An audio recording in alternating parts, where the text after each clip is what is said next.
Hi everyone, my name is Lenny, and I'm here to teach you how to do some macroeconomic stuff. So today, let's talk about monetary policies.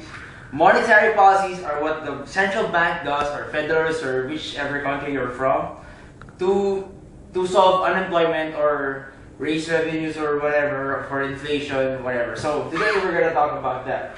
So first, let's mention three things that are part of the monetary policy on how the Banco Central or whatever central bank you have does to control monetary supply, or the monetary tools. So first, we use reserve requirement. So I'm not gonna write them down anymore. Reserve requirement is what the banks are required to keep aside instead of investing it.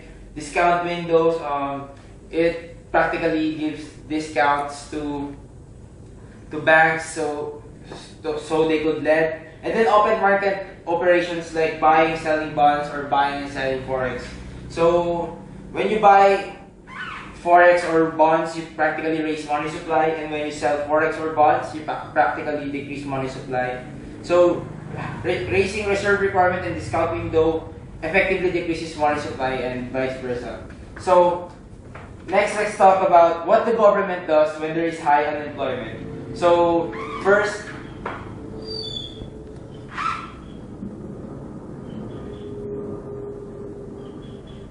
this is our money demand curve. Let's denote it as L. So what we do is, this is our present money supply, right? So using this graph, let's derive the ISLM curve.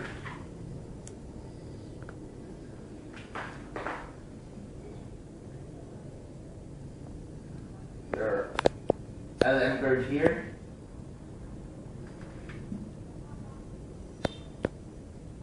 They intersect here, so this is your IS curve.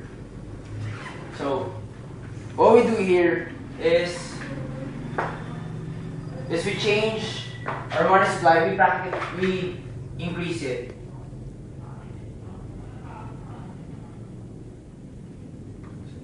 And I forgot, let's also demand the aggregate demand curve and the aggregate supply. They should be in equilibrium, so here.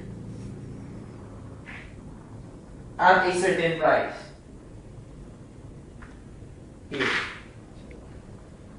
Aggregate supply, aggregate demand. So we raise money supply, so this effectively lowers interest rates, which shifts our IS curve. No, I'm sorry. Which shifts the LM curve here.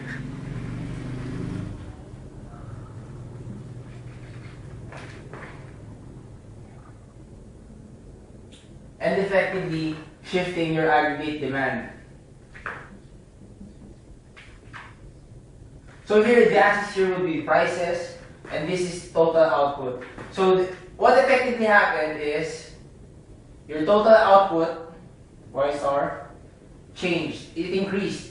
So this is how you solve unemployment, because there is increased output here.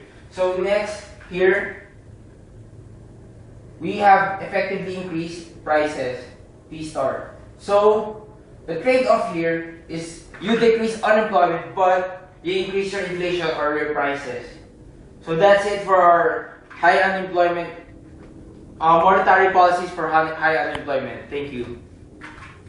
Hi again, guys. I'm Lenny, and again, we're still gonna talk about the modern monetary policy on how to do high inflation. So what you need to do, what the government needs to do, or the central bank, to lower inflation rates. So we use the same technique, the ISLM curve, the decreasing money supply, and looking at the effects of it using the aggregate demand and aggregate supply equilibrium. So first, to sum up the introduction before, again, when your reserve requirement is raised, you effectively decrease money supply, and same with discount window. And buying bonds and forex increases money supply, while selling bonds and forex decreases money supply. So let's get cooking. Again, we do the interest. This is your demand curve, money demand curve, and then this is your current money supply. So using the equilibrium, we again derive the ISLM curve.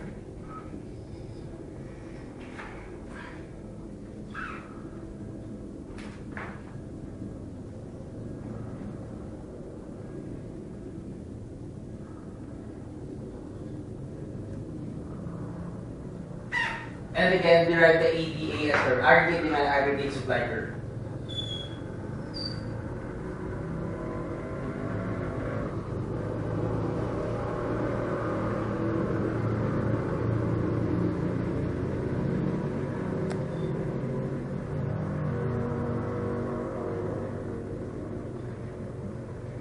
So here, what the Bangko Sentral does is it decreases money supply by selling bonds or forex or raising reserve requirement or discount window. So here, we decrease money supply. So this effectively raises interest to here. Then we derive the equilibrium here. So the LM curve practically shifts upward. This is your new LM curve. And then, using this, we derive the effects here.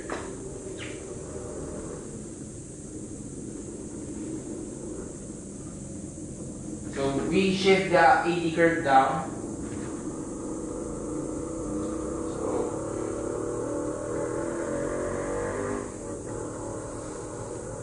What happened here is you effectively lowered the total output. So from here, you decrease your output. So the trade-off here is practically more people will be unemployed because aggregate output is practically decreased. But you also decrease prices.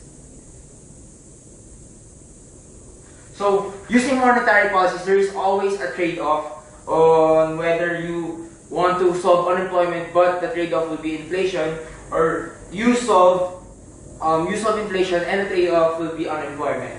So to again clear the failures of the monetary policies, it's not gonna happen when the banks are reluctant to lend and borrowers are reluctant to borrow, and when you are in the state of liquidity trap. So that's it. Thank you for watching my video.